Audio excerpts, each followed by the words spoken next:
Chers autochtones du monde entier et de la Côte d'Ivoire, parce que je l'ai toujours précisé, chacun d'entre nous est autochtone de quelque part.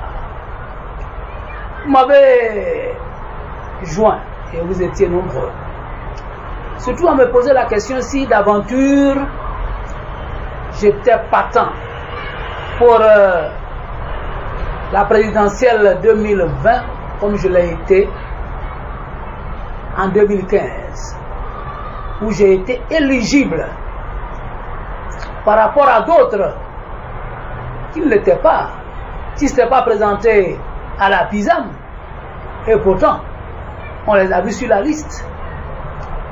Donc je vous ai dit, mais bien sûr que je suis partant.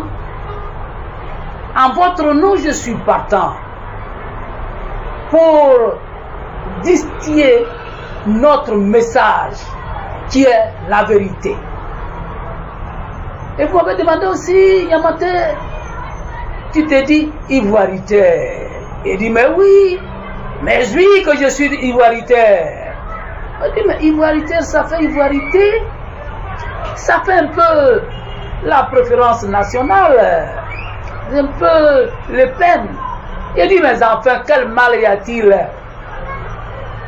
à lutter pour la préférence nationale? Et je vous ai dit à certains, mais vous les envahisseurs, vous allez m'étonner tout le temps. Vous allez m'étonner tout le temps. Comment voulez-vous que je préfère d'autres? D'ailleurs, par rapport à mes frères ivoiriens, mais la préférence nationale est une bonne chose. Je pense à la Côte d'Ivoire avant d'autres. Comme Bédié l'a fait dernièrement en rencontrant Gbagbo. Parce qu'il y en a qui ont promis la réconciliation. Ils ne peuvent pas la faire parce que Gbagbo et Bédié, si vous voulez, je dirais le père de l'ivoirité et le père du patriotisme que sont Gbagbo et Bédié, mais il y a quel mal à cela? Je ne me gêne pas du tout à être ivoiritaire. Et je vais vous dire une chose. Généralement, les gens racontent, c'est l'ivoirité qui a fait qu'aujourd'hui on est comme ça. Mais c'est faux. Mes amis, je vous dis aujourd'hui que c'est faux.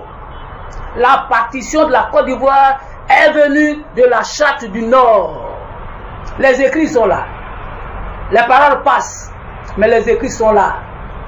La partition de la Côte d'Ivoire, Niamante vous le dit, et d'autres vous le diront, vient de la Charte du Nord.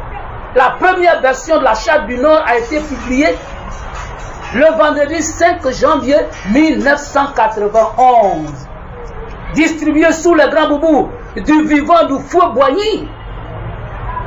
Alors, Bédié a parlé de l'ivoirité quand?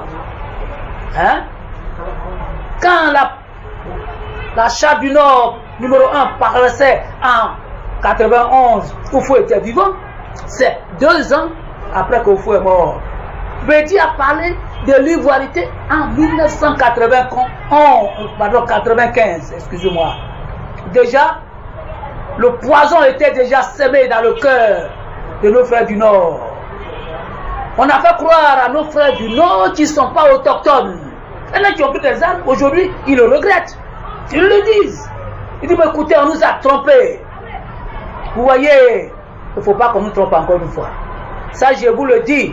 À partir du moment où vous avez pris conscience que votre terre est envahie par les orpailleurs, n'est-ce pas, clandestins, par la fraude sur la nationalité, par, comment on appelle ça, l'occupation anarchique du Mont Péco, comme le président Bédié l'a dit, messieurs et dames, ayez les yeux ouverts. Notre pays doit nous revenir. Et notre pays doit nous revenir, la Côte d'Ivoire doit nous revenir en occupant nos terres. Donc, si vous n'êtes pas autochtone de Côte d'Ivoire, quittez la terre de Côte d'Ivoire, parce qu'elle doit revenir en tout premier lieu à ces légataires naturels que sont les autochtones. Je vous remercie. Nous sommes ensemble. la lutte continue. Ce n'est pas facile. Ils arrivent chaque jour, mais nous aussi, nous allons prendre nos dispositions. Je vous remercie.